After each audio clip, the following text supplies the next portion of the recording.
Welcome back to another YouTube video, you beautiful hosers, and today, obviously, is the Deadpool 2 review, as you can read from the title.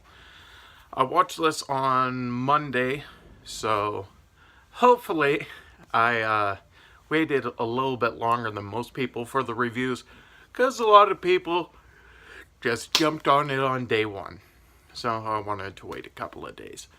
But anyways, Deadpool 2, what can I say about it?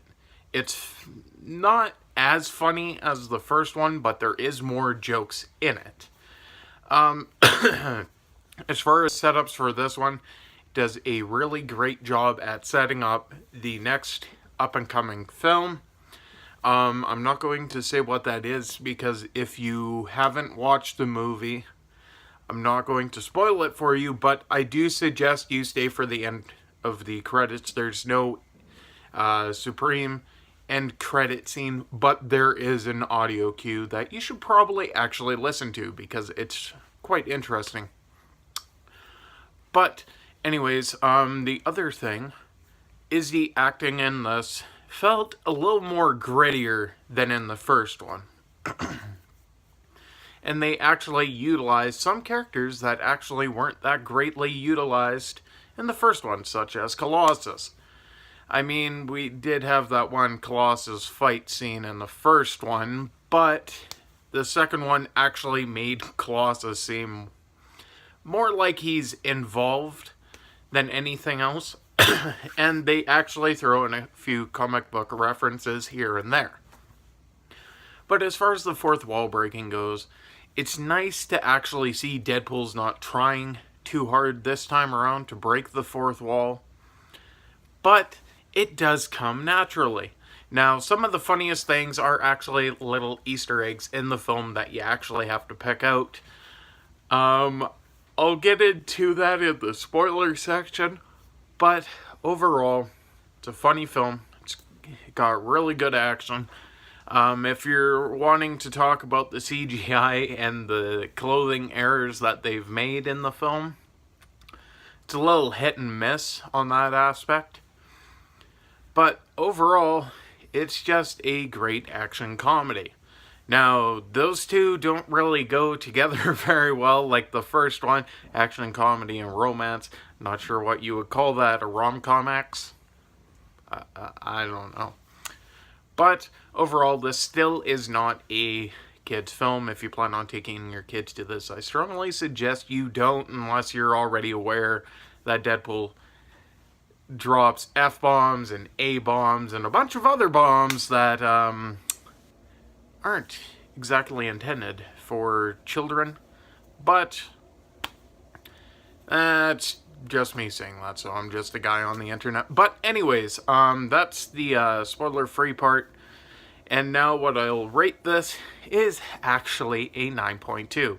Reason being is there's a lot of visual effects and actual errors in the film, but the balance of the good outweighs the balance of the bad, so to speak.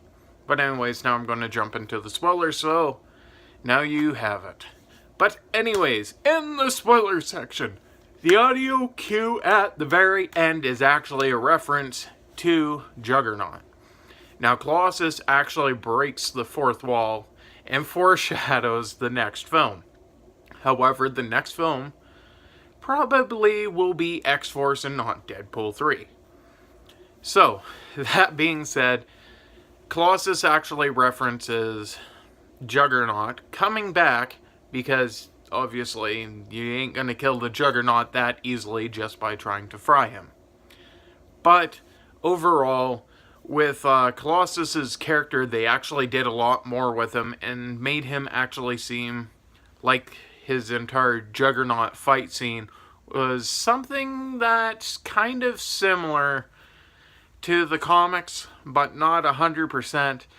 But his Mother Russia jokes just fell short completely.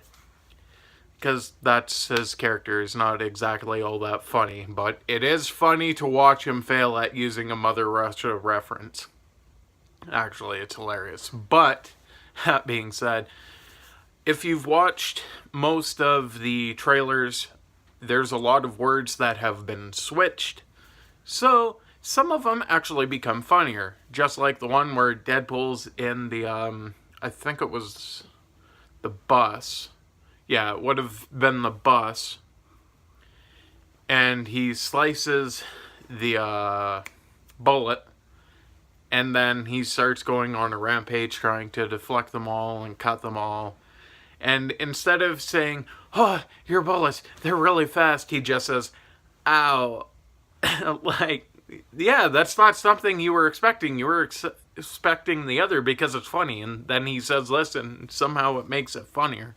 So I really don't know what they were going for there, but it actually hit the mark.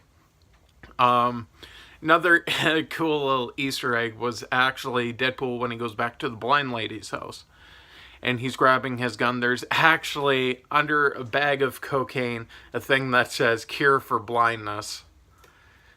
And then he sticks the cocaine under his mask and goes like this.